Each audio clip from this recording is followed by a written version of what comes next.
फिर से देख लीजिए। जगति माने संसार में जो यह चराचरे प्रपंचे, चर और अचर प्रपंच है। इस संसार में जो चर और अचर प्रपंच है, यह माने इसमें नियतम निश्चित ही नयनगतश्च परोक्षताम श्रितश्च। नयनगतश्च प्रत्यक्ष, परोक्षताम परोक्ष, श्रितश्च मतलब श्रुतश्च शब्द प्रमाण। कश्चना अपि भावः, कश्चन मतलब कोई, अपि माने भी, कोई भी ऐसा, भाव माने पदार्थ, कोई भी ऐसा पदार्थ न खलु नहीं है, निश्चित रूप से ऐसा कोई भी पदार्थ नहीं है। यम माने जिसका, जिसका प्रत्यक्ष, दृष्टि माने दृष्टि देना मतलब देखना, प्रत्यक्ष करना। यम दृष्टि जिसका प्रत्यक्ष कभी दृष्टि नहीं कर सकता, कवेह दृष्टि न विसिनोति, कवि की दृष्टि जिसका प्रत्यक्ष नहीं करता है। अर्थात संसार में जितने भी चर अचर प्रपंच है, प्रत्यक्ष परोक्ष या फिर आगम है, उन सभी को कवि की दृष्टि देख लेती है, उन सभी का वर्णन कवि करते हैं। ये किसने कहा? माँ सीता ने। किन से? वाल्मीकि जी से। तो यहाँ पर समझ गए कि नहीं? अभी आगे चले।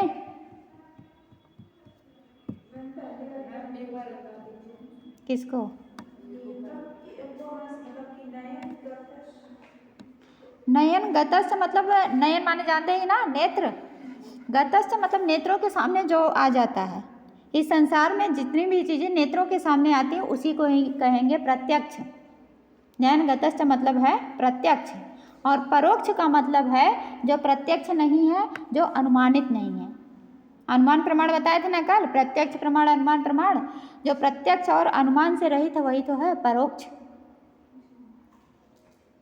या फिर दूसरे के कही गई बातों पर यकीन करना, वह भी परोक्ष, दूसरे के द्वारा कही गई।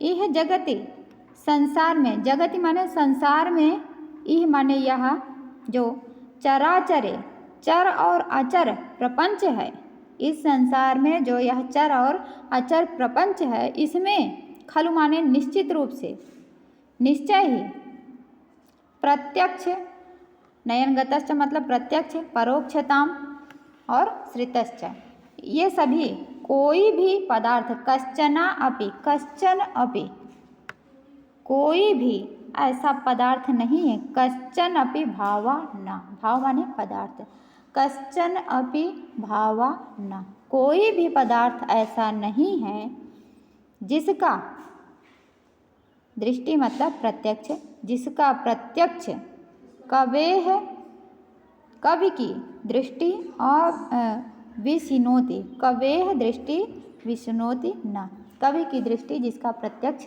नहीं करता है। ऐसा कोई भी तत्व, ऐसा कोई भी पदार्थ इस संसार में नहीं है जिसे कवि की दृष्टि नहीं देखता है, या फिर जिसका वर्णन कवि नहीं करता है। अर्थात इस संसार में जितनी भी चीज़ें हैं, जितनी भी वस्तुएं हैं, उन सभी पर कवि की दृष्टि पहुंचती है और उन सभी का वर्णन कवि करते ही हैं। और वाल्मीकि क्या है? कवि है। तो आप ऐसे हैं, आपकी दृष्टि संसार की सभी वस्तुओं पर पड़ी है, आप सभी को जानते हैं, सभी को देखे हैं, सभी का वर्णन किए हैं। ये कौन कह रहा है? माँ सीता कह रहे हैं। किससे? वाल्मीकि से। उनसे निवेदन कर रही हैं ना, तो पहले उनके विषय में कहेंगे। तो वाल्मीकि के विषय में कह रहे हैं कि आप कवि हैं और संसार में चर अचर जितनी भी चीज़ें हैं, जो प्रत्यक्ष है, परोक्ष है, अनुमानित हैं, उन सभी को आपने देखा है। ठीक, तो अगले श्लोक को देखिए।